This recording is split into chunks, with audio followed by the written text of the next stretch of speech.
Well, Bob Odenkirk is not a nobody. He's a badass in Nobody.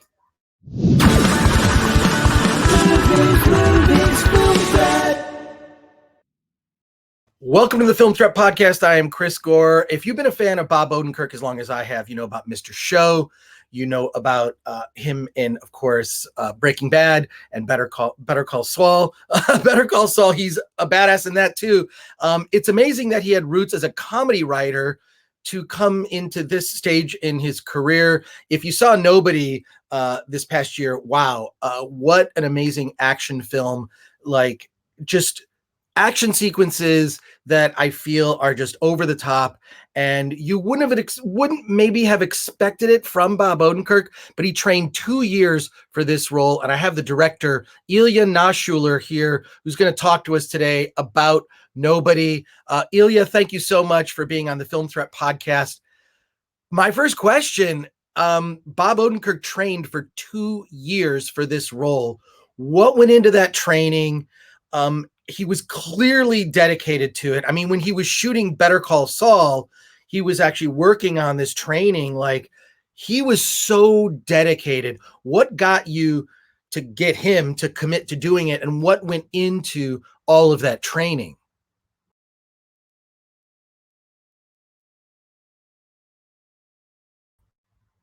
Oh, I'm sorry, you're muted. Your sound isn't on. Well, we'll figure that out. Slight technical error here. This happens every once in a while. Let's see. All right, we'll have Ilya come back in just a second. Check the settings on the audio. Look, it happens to me. It happens to me all the time on these things with this new technology. Yeah, I can't hear you, Ilya. I'm so sorry. Let's see here. Okay, he's gonna leave and come back. But real quick story before Ilya comes back. I actually worked with Bob Odenkirk. I met him on the film festival circuit when he had a movie called Melvin Goes to Dinner that he directed, which is an amazing film. And then I got him to appear in a bit part in a movie I made called My Big Fat Independent Movie. Ilya is back. Ilya, is that any better? Perfect. Hey, don't worry, it happens. I recounted a fun story about how I met Bob Odenkirk once, but tell us, how did you convince him to be in this movie and then commit to 2 years of training? And then what went into that training? That is a huge commitment for an actor.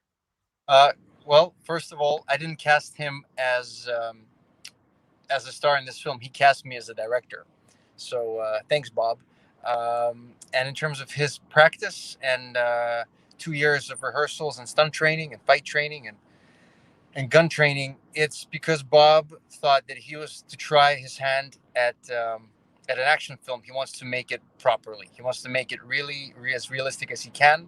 He wants to rely minimally on stunt doubles, if at all. And right from the beginning, we understood that this has potential to be something of a special film, and we should give it our best. And then Bob went, quite a bit beyond that. I mean, he does most of his own stunts, and Absolutely. It was incredible how much he trained, because a lot of people think, oh, if you're a stunt person, it's all about, you got to punch. You have to learn to take a punch convincingly, and that's something that he really put a lot of effort in. It was like almost like a new skill set he wanted to add, to everything that he's capable of doing. In particular, what was amazing is some of the close quarters fighting. The bus scene, to me, is a real standout. You did like a previs for all the action scenes, working out every single, even like some of the simple things like jokes that were sort of woven into the action. What went into plotting all that out? It just seemed incredibly elaborate. Thank you. Look, every movie is made by a lot of people talking a lot. We gathered in the room with Greg Rementer, our fantastic stunt choreographer, and we just talked. We talked about the character. We talked about the tone of the film. We talked about how violent it needs to be, how much damage Bob's character Hutch needs to take. So it was always a lot of conversations before Greg went off to shoot the previs. It was lots of feeling out the potential every little aspect of the scene needs to be talked about, and the more time you have to talk, the better um, the better off you are when you're beginning to put these pieces together. And we made sure that the fight was done in the bus in such a modular way where we could have more jokes, we have less jokes, and you could figure out in the edit exactly what the balance is. Because as I found out making my previous movie, Hardcore Henry, is that when you have violence and it contrasts so beautifully with even slightest moments of levity, that the humor becomes much more fun and the violence becomes much more painful. So they complement each other incredibly well. And to get to that point where we found the perfect balance was a lot of talking, a lot of trying, a lot of pre-visits. I think Greg did 3 or 4 or 5 different passes on the bus fight alone to get to a point where we all felt that this is the place we need to be. And yet, still on the day, there was space for a little bit of improvisation. Um, and the wonderful thing with having Bob as the lead in this is that it's not just about punches.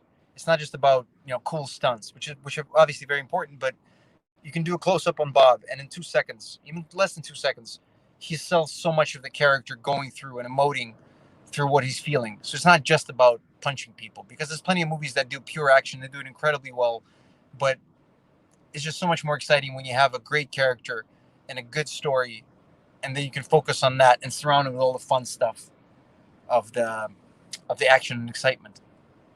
Well, quick side note. I saw Hardcore Henry in a movie theater. That movie is so unlike. I mean, there have been movies that have been attempted like that. But like you pulled it off so flawlessly that must have contributed to Bob Odenkirk, wanting to partner with you on this film, right? I think so. I know that Bob enjoyed Hardcore Henry much more than I anticipated. And by the way, thank you for going and seeing that movie in theaters. Not that many people did, and I appreciate every single one of you. That movie was made for a 15-year-old me. I thought if I saw it as a 15-year-old, I would just go crazy for it. With nobody, I wanted to make a film that I can take my father to.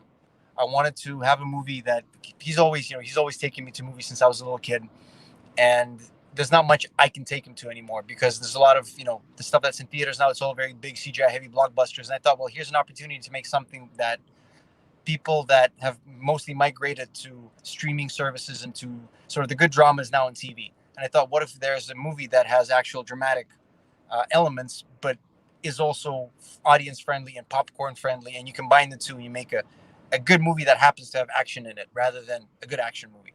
That was the goal. So my favorite review of all I've gotten I'm very lucky that we got fantastic reviews with the movie, as well as high audience reviews, which are incredibly important and just heartwarming.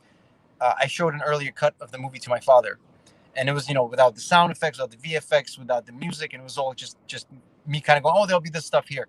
And he watched it. And by the way, my dad went when we premiered Hardcore at the Toronto International Film Festival in 2015. My dad showed up, and his whole review of the film, I ran up to him, and this is after 1,200 people were applauding, and we got great reviews out there. I go up, my dad like, Dad, what do you think? And my dad goes, well, I understand why it took you 3 years to make. And I was like, all right, I'll take it, fine. That wasn't a movie for my dad. With this one, I showed him an earlier cut, and the credits roll, and I'm like, what do you think? And he says, well, I think it's pretty damn good. I'm like, so what? Is it a 4 out of 5? My dad's like, no, I think it's a 5 out of 5. And I was like, God damn it, mission accomplished. Bob loves the movie. My dad loves the movie. People are gonna like it. Well, I mean, audiences have responded. I feel like this is going to be a franchise, right? I mean, we want to see more of Hutch. Well, I think it's by commercial aspects, it is a success. By I think critical and audience, I'd like to say so too. Whether there's a sequel or not, that depends if there's a good enough story we can tell. The character and this world, there are plenty of more stories we can tell that would be great. So the potential's always been there. However, we made sure that even though there are hints at the end of the movie that there might be a sequel, it was never a case of let's do a scene that signals there'll be more, because that's how sequels get made. I believe sequels get made when people love the original.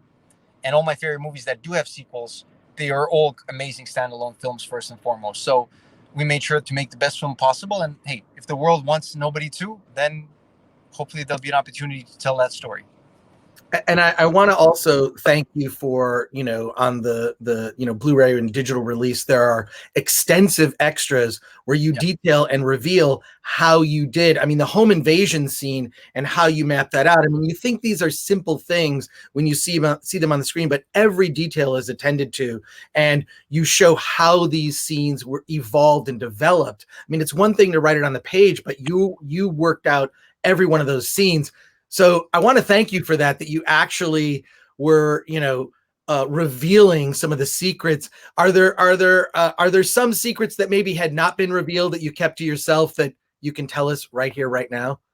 I'm sure there must be some. I'll say that as someone, I've always loved reading IMDb trivia and reading about movies and reading fun facts and watching behind the scenes and listening to directors' commentaries. I thought, if I ever get a chance to make movies, I'll make sure that we can do the best that we can, and hopefully some people will learn from our experience and our mistakes. So we made sure on the DVD and the Blu-ray there are 2 directors' commentaries, one with Bob, and there's one just me going over the technical stuff for those that are interested in that aspect. But I'm trying to think of things that we haven't talked about that could be interesting. Give me a second. My God. It's a great question. I'm a big fan of IMDb trivia too. I love that stuff. It's so useful. It's so useful. The amount of stuff you can learn about filmmaking just by hearing people make. It's all about, like, everything is. There's been so many mistakes made by great directors before us that it's foolish not to listen to them and read how they went through things, and just so stand on the shoulder of giants, because we have plenty of giants to choose from. That's a wonderful aspect of just any art. Well, Paul Thomas Anderson says that you can really learn about filmmaking, like a film school is commentary tracks by directors. Oh, absolutely. And I can just tell from talking to you and just watching the extras on this release, you're a legit film geek. I mean, I love movies. There's nothing else I love on this planet as much. I mean, my wife better not hear this, but it's true. if movies, I was a little kid when I'll try to keep this short, but I got into movies because in the 80s, I was born in the Soviet Union. I'm still here. I'm in Moscow, but in the Soviet Union, there was no official VHS tapes. It was all bootleg, all highly illegal. The government didn't want people watching Western propaganda, as they called it. So my dad was a paramedic at the time. His first business was selling bootleg VHS films, mostly Hollywood movies, from the back of an ambulance. So my house, which was a 1-room apartment, not a house, had, floor to ceiling stacked with boxes upon boxes of pirate movies. And I would watch everything. My parents would never censor me and say, don't watch. I remember watching The Thing when I was 9. And I remember my dad going, should he be watching? And mom's like, eh. So thank God they never got in the way of me watching stuff. And I just love movies since I was a little kid. And I thought one day, hope I get to make films. And if I'm good enough, I'll be able to make an American movie. And hopefully that movie will have a chance to be seen all over the world. And the fact that it's happened now, it's a dream come true. And yeah, there is nothing I love more in this world than films. As much as I love video games, as much as I love my wife, movies are priority. She knows. I've told her. She was forewarned. Well, I will say this: that's probably the best piece of IMDb movie trivia ever. Is that you got your film education from watching bootleg videos? Yep. And they were all, by the way, the further fun fact to add to that, I hope it's not too boring, was that because there were obviously no studios that could sit and record, dub everybody properly. What you'd have instead was one guy recording in his basement, again, highly illegal, with headphones and a crappy mic, and he'd put a clothes, what do you call this stuff where you hang the is it a clothespin? The wooden things, he put it over his mouth. Yeah, so all the movie characters sounded like this. It would be Columbia Pictures представляет. And that was what we grew up on, with one single crap overdub where you heard the original in the back, and we loved those movies. Like, oh my God, the effect. I think Americans underestimate the effect that Hollywood has had all over the world on our psyche, and how we grew up, on our understanding of how to behave, on how to act. It's a huge deal, and still is, and it will be for quite a long time. Well, you've made something really special with Nobody, and I hope that you continue to work with Bob Odenkirk on new films. Ilya Naishuller, thank you so much for talking to us on the Film Threat Podcast. It's been a pleasure. From your car, this is awesome. I'm sorry, I'm on my film set. I'm producing a Russian comedy, so this is outside. Oh, there's my editor right there, the guy who cut Hardcore, one of them. So yeah, it's sorry to be in this. This is my office for the day. This is great. You're doing this on set. This is awesome. Ilya, thank you so much for doing the show. I really appreciate it. Thank you. Have a great rest of your day. All right. Pleasure. Take care. Bye. Thanks again. Later. Bye. you.